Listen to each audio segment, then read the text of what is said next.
В должности заместителя полномочного представителя президента Мурат Зязиков трудится с 2012 года. До этого был президентом Республики Ингушетия и советником президента России. Прием граждан в нашем регионе он проводит не впервые. Первой за помощью к Мурату Зязикову обратилась депутат Задонского райсовета Светлана Пашинцева. Она просила посодействовать в строительстве противопожарного поста в селе Гнилуша. Наше поселение расположено в лесном массиве на протяжении 15 километров. Это лесной массив. К нашей администрации относятся 5 населенных пунктов.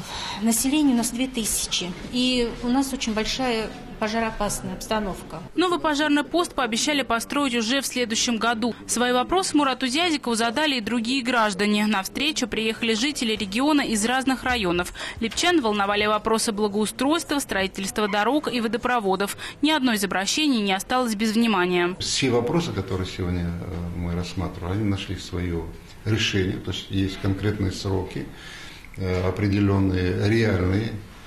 Не так, чтобы вот как-то обозначить и забыть. И соответствующие проработанные и денежное содержание, то есть бюджет этих вопросов, и сроки исполнения.